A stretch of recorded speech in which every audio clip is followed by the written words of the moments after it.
काट करके अपने बेटे बेटियों की शादी के लिए, अपने बच्चों की पढ़ाई के लिए, अपने संकट के समय के लिए सहारा में पैसा दिया था और ये कह रहे हैं कि पैसा नहीं देंगे। वित्त मंत्री जी ने कहा, माननीय निर्मला सीतारमण ने, कि हम तो पैसा देना चाहते हैं, लोग पैसा ही लेने नहीं आ रहे हैं। कागज लाओ, पैसा ले जाओ।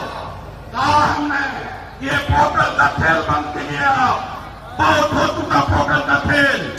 गांव का गरीब आदमी आपके पोर्टल के बारे में नहीं जानता। गांव का गरीब आदमी गांव के अपने एजेंट के बारे में जानता है, जिसके मार्फत उन्होंने पैसा जमा किया।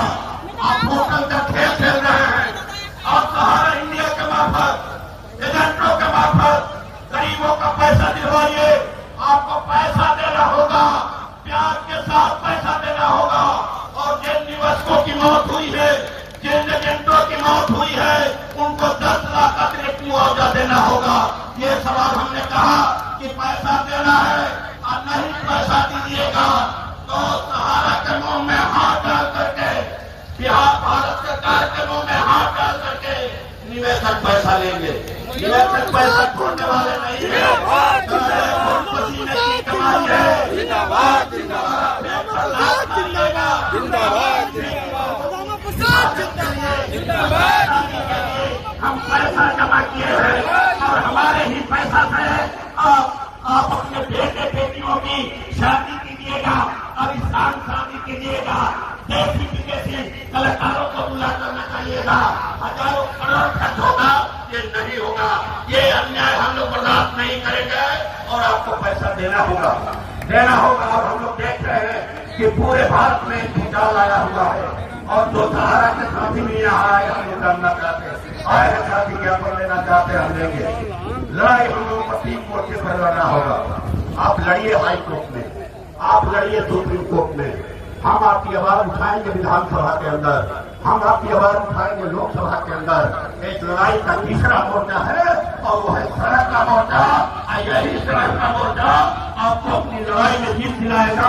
सहारा इंडिया के निवेशकों का पैसा दिलाएगा। सड़क के मोर्चे को आपको छोड़ना होगा। और हम लोकसभा चलेगा तो लोकसभा में आपकी आवाज बनेंगे, लोकसभा नहीं चलेगा तो सड़कों की आपकी लड़ाई में शामिल रहेंगे। आप लड़िए, ये लड़ाई जीत दिलाएगी आपको निश्चित तौर पर। लोकसभा में मोदी जी ने पास कर दिया तीनों कृषि कानून कि हम किसानों की खुशहाली के लिए लाए हैं। राज्यसभा में जबरदस्ती टीवी बंद करा करके ये बिल पास कराया गया, लेकिन देश के किसानों ने कहा कि ये बिल हमारे खुशहाली के लिए नहीं, हमारी खेती और जमीन को छीनने के लिए आया है, इसलिए हम इसे नहीं मानते हैं, नहीं मानेंगे।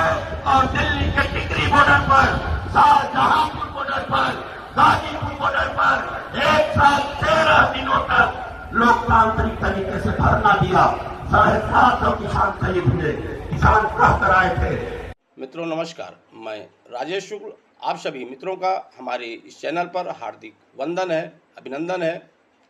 साथियों, देश के 13 करोड़ निवेशक जिन्होंने सहारा समूह की विभिन्न सोसाइटियों में अपना पैसा निवेश किए हुए थे, आज वे सारे निवेशक अपने भुगतान को लेकर के सड़कों से लेकर संसद तक अपनी आवाज़ उठा रहे हैं। लेकिन अभी तक निवेशकों का भुगतान उन्हें वापस नहीं हुआ। बिहार के पटना से भी एक बहुत बड़ी खबर निकल करके आ रही है कि बिहार आरा के सांसद श्री सुदामा प्रसाद जी के साथ देश भर के सारे निवेशकों ने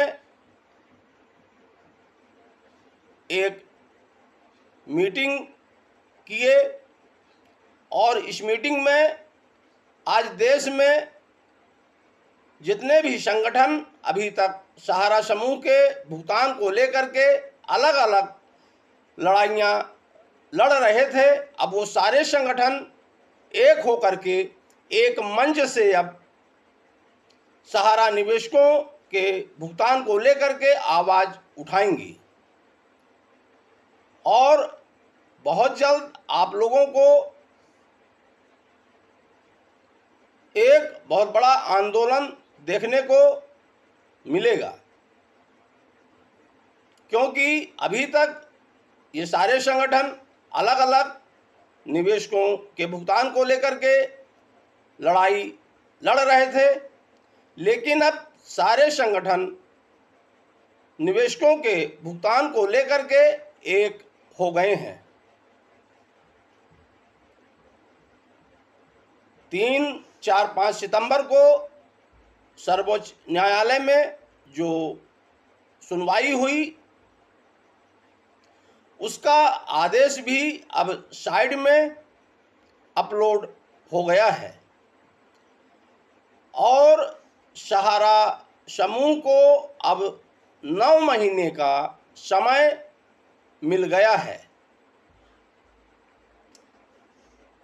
28 दिन के अंदर 1000 करोड़ रुपए जमा करवाने हैं। बाकी का जो भुगतान है उसका रोड मैप मांगा गया है और सहारा समूह को 9 महीने का समय दिया गया है।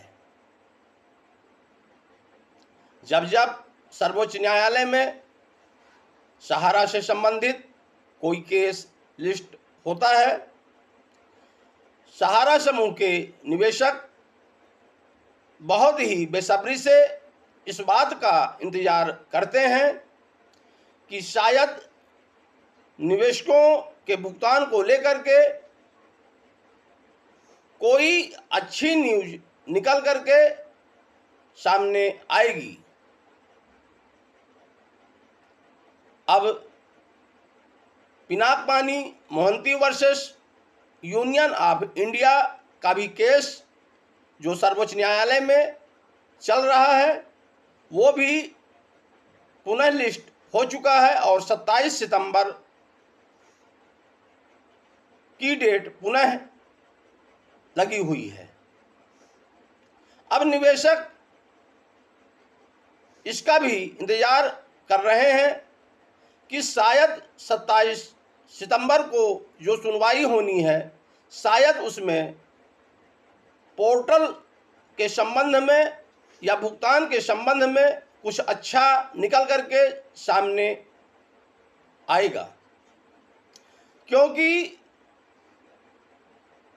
सहारा सीआरसीएस रिफंड पोर्टल पर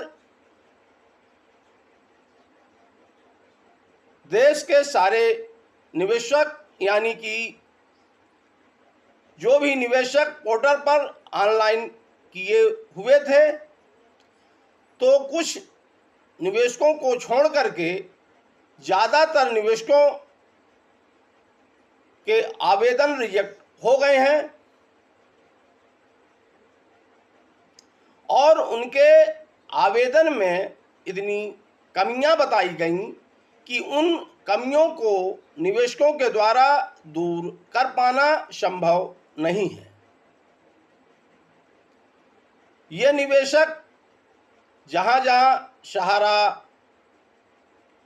की रीजन ऑफिस या जोन ऑफिसें खुली हुई हैं, जब वहां पर इन कमियों को दूर करवाने के लिए जाते हैं तो वहां से भी इन निवेशकों का समाधान नहीं हो पा रहा है। जो रीजन कार्यालय में या जोन कार्यालय में जो कर्मचारी बैठे हैं वो भी निवेशकों का मेंबरशिप फार्म या अकाउंट फार्म अपलोड नहीं कर रहे हैं। तो निवेशकों की इन कमियों को किस प्रकार से दूर किया जाएगा या कैसे दूर होगा, इसका जवाब आज शायद किसी के पास नहीं है। और जब तक ये कमियां दूर नहीं होंगी तब तक इन निवेशकों का भुगतान नहीं हो पाएगा। साथियों, देश के सहकारिता मंत्री श्री अमित शाह जी आज अब निवेशकों के भुगतान को लेकर के कुछ भी नहीं बोल रहे हैं। अब देखना यह है कि निवेशकों का भुगतान कैसे होगा, और होगा भी या सिर्फ चुनिंदा निवेशकों को छोड़ करके बाकी निवेशकों को उनका भुगतान नहीं मिलेगा। इन्हीं बातों के साथ मैं अपने शब्दों को विराम देता हूं।